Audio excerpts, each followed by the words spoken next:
Halo semuanya, kembali lagi di channel Zoles Prastio. Jadi kali ini di belakang saya sudah ada Aerox versi lama dengan New Aerox Alpha Turbo 2025 yang sudah ditelanjangi teman-teman. Jadi saya akan bandingkan dari kedua motor ini. Jadi tidak hanya dari segi desain dan fiturnya yang berbeda, namun ada beberapa perbedaan dari kedua motor ini. Yuk langsung saja kita bahas perbedaannya. Oke teman-teman, jadi ini dia. Jadi yang di sebelah kiri saya ini adalah Aerox versi lama, sedangkan yang sebelah kanan ini adalah Aerox Alpha Turbo. Kita akan bahas perbandingan atau perbedaan dari kedua motor ini. Dan sekarang saya tidak sendirian, jadi akan langsung dijelaskan oleh ahlinya dari pihak Yamaha, yaitu Mas Ibnu. Oke Mas, bisa dijelaskan Mas ya, apa saja perbedaan antara Aerox yang versi lama dengan Aerox versi turbo ini? Silakan Mas. Kita langsung ke iniannya Pak ya. Di sini udah ada dua Aerox yang kita telanjangin. Yang pertama ada Aerox versi yang sebelumnya, generasi sebelumnya. Kemudian ada Aerox Alpha. Nah, kebetulan kita sediakan yang ini yang versi tertinggi, varian tertingginya, versi turbo yang ultimate. Bedanya apa saja sih? Selain yang NMAX mesin turbo ya, di chassisnya juga berbeda. Chassis itu nggak cuma rangka aja, tapi meliputi dengan suspensi. Suspensi depan kita sekarang upgrade lagi, yang dulunya 26 mm, sekarang kita ubah jadi 30 mm. Jadi 30 mm, jadi lebih gede Mas ya? Betul, lebih gede. Karena konsepnya kan tadi super sport ya? Ya. Oke, Matic super sport.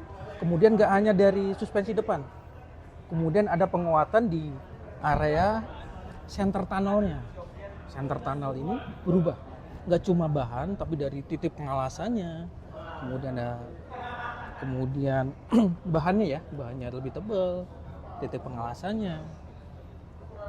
Oke, depan sudah berubah, tengah berubah, belakang juga harus berubah. Oke.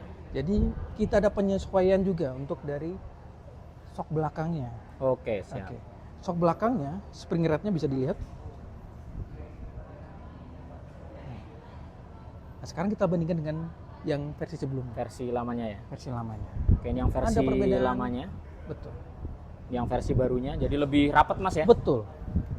Nah, jadi di bagian sini lebih rapat teman-teman untuk pernya. Ini yang versi baru, ini yang versi lamanya. Tuh ya, jadi ada perbedaan di bagian suspensi belakang.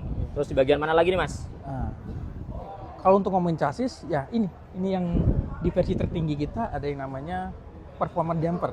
Nah, di sini letaknya. Posisinya ya? Betul. Di sisi sebelah kiri. Jadi kalau yang versi lama dia seperti ini teman-teman. Yang versi barunya sudah ada performance damper di tipe tertinggi ya Mas ya? Betul. Tipe ultimate. Tapi kalau yang tipe turbo biasa mau pasang damper bisa nggak Mas? Bisa. Jadi sudah ada dudukannya ya? Sudah Betul. disediakan dudukannya ya? Dudukannya udah ada. Oke, Jadi dudukannya sama. Jadi nanti tinggal tunggu, mungkin dari POD udah mengeluarkan partnya, bisa dipasang. Dari varian terendah maupun di Cyber City bisa. Oke. Tapi berbeda halnya untuk yang versi yang lama. Wah, saya versi yang lama mau pasang performance damper nih, nggak bisa. Nggak bisa karena dudukannya nggak ada. Nggak ada dudukannya ya. Betul. Jadi teman-teman kalau lihat nih, yang versi lama dia nggak ada dudukannya. Terus perbedaan di bagian rangka nih, bagian atas tangki, ini berbeda nih yang versi lama, dia lebih kecil seperti ini. Sedangkan yang versi baru dia lebih besar ya, lebih terlihat kokoh dan ada tambahan sampai ke atas sini. Nah, jadi lebih rigid, lebih kuat yang jelas ya. Antara versi baru jika dibandingkan dengan yang versi lamanya. Setelah itu apa lagi Mas perbedaannya Mas? Kita balik lagi ke depan. Jadi tidak hanya dari front fork-nya aja yang lebih besar, tapi bisa dilihat dari under bracket-nya ya. Under bracket-nya berbeda. Oh iya betul. Betul. Sama ini kan juga berbeda ya letak asnya ya. Oh iya benar-benar ya. Yang sekarang posisinya agak ke belakang ya. Iya. Nah, yang versi lama seperti ini teman-teman. Kita ada sedikit settingannya biar sumbunya tetap sama, wheelbase-nya tetap sama. Jadi sensasi berkendaranya tidak jauh berbeda dengan yang ARP yang lama. Oke. Oke, perihal ini nih Mas, fitur YE CVT Mas, bisa dijelaskan nih Mas. Oke, jadi kalau teman-teman lihat nih, ini tampilannya di bagian CVT-nya untuk Aerox yang versi turbo ya. Ini yang sudah tidak menggunakan roller, melainkan dia menggunakan perangkat elektronik nih teman-teman. Bisa dijelasin nih Mas. Oke. Ini adalah teknologi terbaru kita yang kita udah launching di NMAX ya pertama, yang kita sebut dengan YE-CVT, Yamaha Electronic Continuous Variable Transmission. Bedanya apa sih dengan yang lama? Nah, untuk yang generasi ini, yang YACVT ini, pergerakan dari ini kita nyebutnya primary shape, pergerakannya sudah dikontrol dengan elektronik. Oke. Kalau yang lama kan dari ini aja ya, dari roller ya, dari sentrifugal, dia putaran mesin makin tinggi akan mengembang. Nah sekarang ini kita bisa atur by elektronik. Nah perangkatnya apa aja? Ada sensor di bagian depan untuk mendeteksi seberapa jauh sih dia sudah maju pergerakan pulinya. Kemudian ada sensor di bagian belakang, secondary sensor. Kemudian nah ini yang penting, ada yang namanya TCU, Transmission Control Unit. Ini sebagai otaknya, dia yang mengatur berapa sih pergerakan maju mundurnya primary tadi. Oke. Dia akan mengontrol itu melalui ini, maju mundurnya pakai motor. Jadi ini bukan motor starter ya. Oke, ini motor YACVT. YACVT ya. Betul. Oke, terus benefitnya apa? Benefitnya dengan penggunaan YACVT ini, kita bisa mengatur pergerakannya. Pergerakannya bagaimana maksudnya? Ya, kita ada yang namanya Y-shape tadi ya. Jadi Y-shape itu misal posisi puli sedang ada posisi membuka ya, posisi tinggi, kita bisa paksa turun. Ada 3 level tuh turunnya. Nah ini yang tidak bisa dilakukan di konvensional. Dengan 3 level itu kita bisa mendapatkan akselerasi tambahan, kemudian torsi untuk menanjak tadi ya, torsi instannya lagi ya. Kemudian ada juga sensasi engine brake-nya. Oke. Terus lebih minim perawatan, nggak perlu perawatan malah mas ya? Oh iya, kita nyebutnya kalau yang area depan ini adalah free maintenance. Oke. Kok bisa free maintenance ya? Begini bedanya. Kalau yang lama kan ada roller, Iya. kemudian ada slidernya, kemudian masih ada rongga-rongga yang memungkinkan adanya kotoran masuk, yang nantinya bisa jadi getar ya, getar jader segala macam. Jadi untuk perawatan sebenarnya sama, kita tetap di 3000 km ada perawatan di situ. Nah, kalau yang untuk YACVT ini nanti paling fokus di area belakang secondary. Oke. Kalau secondary man secara konstruksi tidak jauh berbeda. Masih sama ya? Kampas Masih sama ya? Nah, paling pembersihan di area situ. Kalau kampas tetap harus ada pembersihan. Karena ada part yang bergesek tadi ya, material kampasnya, kotoran-kotoran itu harus dibersihkan. Kalau yang depan minim, hampir nggak ada yang perlu dibersihkan. Oke. Boleh dicoba nggak sih mas? Pas posisi mesin nyala. Boleh. Coba. Kita coba hidupkan ya. Biar penonton tahu nih sistem kerja dari YACVT. Oke, kita nyalakan dulu motornya ya. Oke. Dan di fitur tertinggi ini ada TCS-nya juga. Oke. Jadi kalau mau coba main stand Harus dimatikan dulu ya? dinonaktifkan dulu. Oke. Oke, kita akan lihat cara kerja dari YACVT teman-teman. Ini dia.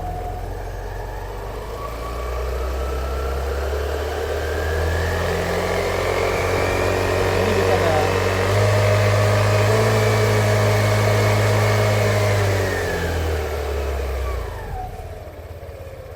jadi tadi ada pergerakan ya dari waktu ketika puli masih posisi tinggi kita bisa paksa turun. Benar. Itu Keren yang ini, Mas. disebut dengan Keren Y-shift teman-teman ya. tadi ya. Jadi tidak perlu pakai roller. Jadi untuk bukaan dan tutupannya kita tinggal pakai fitur Y-shift-nya. Tadi teman-teman lihat ya, pas ngebuka dan nutupnya itu bisa kita atur dengan fitur Y-shift. Oke, mantap mas, Oke. keren. Terus satu lagi nih mas, pertanyaan saya mas.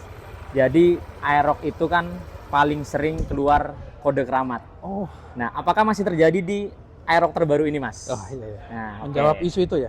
Bahkan banyak beredar bahwa ada kode 12 di Aerox Nah, lama. betul, Oke. kode keramat. Boleh nih. kita bandingkan sama Oke, yang lama kita dulu. bandingkan nih teman-teman antara yang Aerox lama dengan yang baru. Apakah masih keluar kode-kode keramatnya? Nah, ini ya, ini adalah versi yang lama.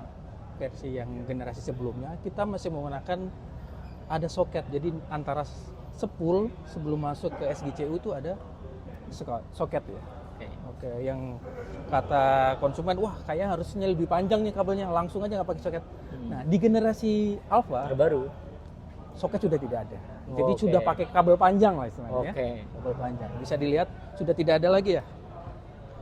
Di area sini dari spool sudah tidak ada lagi soket, jadi dia langsung ke SGCU-nya. Oke. Jadi kemungkinan sudah tidak akan namanya terbakar lagi Iya. Mas ya. Karena biasanya yang terbakar di bagian soketnya ini Mas ya. Betul, betul. Biasanya penyebabnya apa sih Mas? Kok bisa si soket ini kebakar? Jadi kan ada vibrasi juga ya. Jadi dengan arus ini kan sepul menghasilkan arus yang tinggi juga ya, besar. Jadi ada vibrasi, ada loncatan bunga api, menghasilkan panas juga. Jadi utamanya sih getaran tadi ya. Jadi sambungan getaran pasti ada percikan bunga api ya. Oke. Jadi di versi terbaru sekarang lebih aman teman-teman karena sudah tidak menggunakan soket, dia langsung Ya. kabel. Udah nggak ada Kalau soket-soket lagi. soket ini pun dia fix atau apa tidak terlalu banyak guncangan sebenarnya aman. Aman ya. Oke. Oke, tapi untuk menjawab nih, kita kabulkan lah untuk yang di Betul. Aerox Alpha. Jadi Yamaha bener-bener mendengarkan Iya, konsumen teman-teman ya. Jadi banyak yang minta pengen langsung Kabelnya kabel, panjang, nggak pakai soket. Sekarang sudah kabel. Jadi kemungkinan kode keramat di Aerox Turbo udah nggak bakal muncul nih. Terus apalagi sih Mas perbedaannya Mas? Selain itu, Mas. Oke. Mungkin kita bahas mesin juga ya Mas ya? Boleh? Oke, boleh. Mesin Aerox Alpha ini sudah menggunakan yang Blue Core generasi ketiga. Oke, yang generasi sudah kita ketiga. gunakan di NMAX Neo maupun di Lexi LX juga ada. Oke. Bedanya apa? Bedanya bisa kita lihat di area engine ya. Yang pertama yang bisa kelihatan ini adalah hidrolik tensioner. Mm-mm. Oke.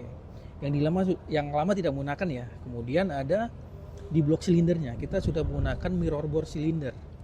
Jadi untuk mengurangi kerugian kehilangan olinya. Oke. Kemudian dari settingan engine-nya juga berbeda. Dari crankshaft sampai magnetnya tuh berbeda. Kalau yang di Lexi sama Neo kan kemarin udah dibilangin ya ada pengurangan berat di area magnet maupun di CVT-nya. Gitu, di Oke. crankshaft-nya. Siap. Jadi mesin baru ya, bener baru ini baru. ya? Jika dibandingkan dengan yang lama ya. Betul. Oke, itu dari engine-nya. Oke. Oke. Ya, mungkin itu aja Mas ya. Ya, Beberapa perbedaannya antara yang lama dengan yang terbaru. Jadi banyak nih teman-teman perbedaannya. Di antaranya di bagian suspensi depan sekarang lebih besar diameternya. Yang awalnya 26 jadi 30 Mas ya. iya betul. Kemudian di area rangka ini lebih rigid, lebih kuat, ini lebih kokoh teman-teman. Ada tambahan juga ke atas yang lebih mantap rangkanya. Terus teknologi YECVT sudah ada di versi terbaru, mesinnya juga baru, suspensinya juga beda ya. Jadi walaupun sekilas suspensi kayak sama ya, tapi ini detailnya benar-benar beda teman-teman. Kemudian soal kode keramat, nah ini kayaknya sih di versi terbaru lebih aman Mas ya, karena Aman. sudah full kabel. Oke, terima kasih banyak Ya. Mas Wisnu untuk penjelasannya. Jadi mungkin itu teman-teman perbedaan dari Aerox lama versus Aerox terbaru. Jadi tidak hanya dari segi desainnya, teknologinya, tapi dari segi beberapa detail juga ada perbedaan antara yang lama dengan yang versi barunya.